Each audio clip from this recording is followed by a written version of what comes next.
Someone once asked Gandhi what he thought of Western civilization, and he said, "I think it would be a good idea." And this piece is in that vein, and it's I like to think of it as a critique of Western civilization in the form of a spoof on the 10 o'clock news, and it's called the 10 o'clock Bruise. Good evening. Welcome to the 10 o'clock Bruise. The condition's human. What are you going to do? Tonight, we confused humans will be reviewing the latest news on all the useless, abusive, and occasionally lucid choices chosen by humans when humans choose to do the crazy things that humans do while suffering from the human condition. Our schizophrenic Africa correspondent, Dikembe van der Boerta, reports from Lagos. Notina can gloss over this. In Africa, things are turning to shit. But you must remember this is a tremendously complex business, and many foreign commentators have developed a terrible oversimplification disease. Yes, past colonial Africa is cursed by poverty, starvation, corruption and war, but all of these things were going on in Africa before. All I'm saying is that the problem is deeper than just the legacy of colonization and institutionalized racism. The problem is in the hearts and minds of the people as much as the geopolitical situation. Thank you, Dikembe. Worrying news there from the cradle of hominid migration. You're watching the 10 o'clock Bruise. The condition's human. What are you going to do? Our Middle Eastern correspondent, Zebediah Morfire Marley, reports from Palestine. Greetings, brethren and sistren. One love to the conquering lion of the tribe of Judah. Sources suggest that the political and military powers are pretty fucking far from United Nations. Seek to dictate to the oil and heroin-rich nations of Islam.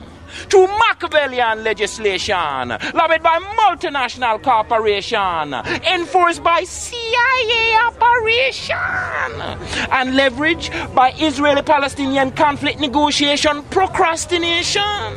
Meanwhile, some of Allah, Mullah, and Ayatollah seek a return to the days of female slavery by sanctioning pedophilia enabling arranged marriages daily, alongside head choppings and honor killings and school bus bombings in reaction to Israel's cuckoo's egg terrorism of is you is or is you ain't belonging. The Holy Land, very few rights, creating more and more wrong. Zebediah, Morfire, Marley, 10 o'clock Bruise, West Bank. In other news from the Middle East, a British soldier blown to bits in Basra by a baby-bound booby trap loves playing soldier so much he can't wait to get patched up and go back. And in Iraq, a World Bank executive and loving father of three sociopath is caught carrying counterfeit corporate reconstruction economic debt traps. And in Afghanistan, the Taliban have now institutionalized long-bearded, Ramadan syncopated date rape attacks. You're watching the 10 o'clock Bruise. The condition's human. What are you going to do? Terrible reports of more human cruelty and stupidity there from the cradle of Western civilization. Here to tell us what's happening at home, Timothy, Oxford, Cambridge. Well, Paradox, the big news here, of course, is the viral voodoo voting cult of ritual public humiliation that makes the X Factor and Strictly Come Dancing such gripping entertainment.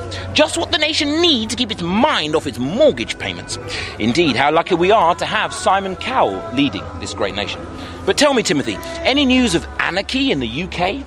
Well, today in Erith, a fat, lazy, binge-drinking, asbo-dodging chav happy-slapped her way onto YouTube. And in Hackney, a masked gang of hoodies clashed in a stab-them-man-them UK rap, grime, garage, drum-and-bass dancehall fusion. And in pretension central Hoxton, there's been another outbreak of vanity-driven, tediously superficial narcissism amongst affluent middle-class, up-their-own-arse, smart-ass art students. But unfortunately, the postmodern countercultural alternative conspiracy hippie party have stated on their Facebook pages that they're still attempting to solve the problem at the same level of awareness at which it was created. That report from Timothy, Oxford, Cambridge. You're watching the 10 o'clock Bruise. The condition's human. What are you going to do? I wonder if the new world has a solution to our old world situation. Randy, Alabama III reports from the country with the world's highest prison population. Well, if a civilized society is judged by how well it treats the least of its people, then the United States of America is a civilization without equal. You see, we take our white trash and our niggers, and I'll be damned if we don't house them, clothe them, feed them. Lord Jesus, we even preach to them. And it costs us hundreds of millions of dollars to run all these prisons we need to keep them in. You see, the United States of America is the world's largest consumer of drugs, junk food, pornography, and semi-automatic weapons. Hell, our fundamentalist religious elite are looking forward to Armageddon. Those motherfuckers reckon they're the only motherfuckers that's even going to heaven. But best of all, we have American television and the global irrelevance of the Hollywood metavision and its superstructure, the self-defeating fallacy of free market capitalism, which protects and serves the land of the brave and the home of the free. The United States of acute socioeconomic division built on the backs of slaves. Well, indeed. But Randy, doesn't our paradoxical American addiction merely reflect the deeper contradiction at the heart of the human condition?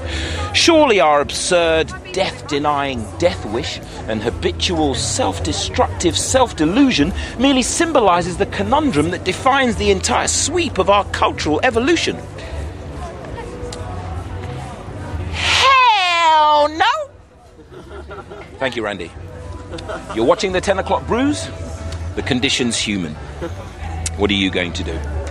I'm joined now by satellite by Professor Roderick Dogma, a selfish gene advocate and chairman of the Royal Society of Atheists.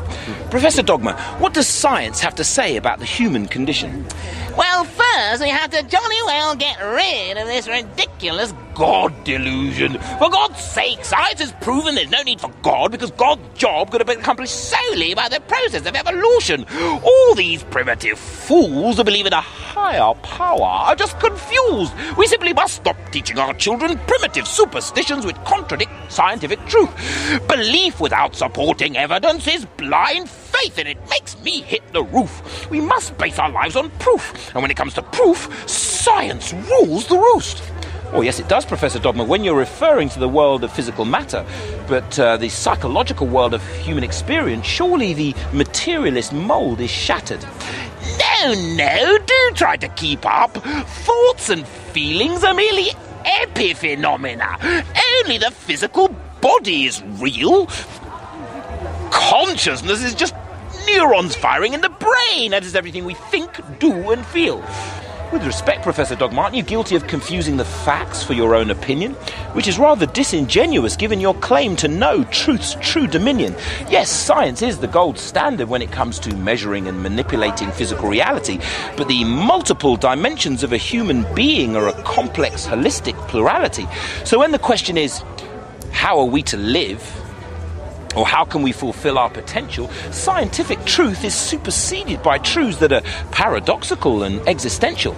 Well, I suggest to you, Professor Dogma, that if somebody's delusional belief in God nevertheless helps them to be a kinder, more loving and productive person, then your arrogant denunciation of faith per se begins to look like bigoted, narrow-minded aversion.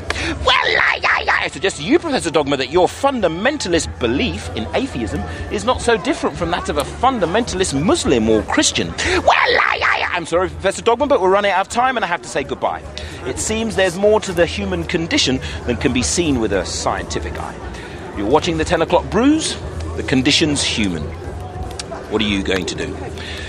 Finally tonight, I'm joined by non-dual philosopher-poet and Rasta Zen master, Jar Roots Kobayashi. Master Kobayashi, what does Zen have to say about the human condition?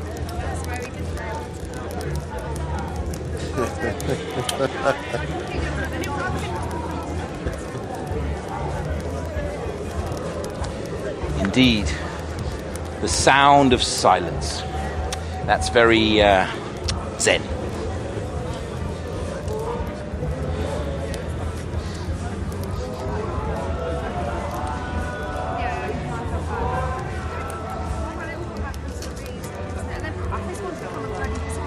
Quite. The Tao that can be spoken is not the true Tao. That's very spiritually authentic, but it's not much fucking good for those of us who just don't fucking get it. Ow! What'd you do that for, man? That hurt! Oh yeah, okay. I get it. Life is suffering. Everybody suffers, but some don't suffer their suffering. They use it instead. They use it to learn. They use it to grow. They use it to love. They use it to inspire. And they use it to serve. Thank you for that kick up the arse, master. You've been watching the 10 o'clock Bruise. If you're suffering from the human condition, we recommend you find a use. Because with all the suffering in the world, maybe that's the least we can do. Good night.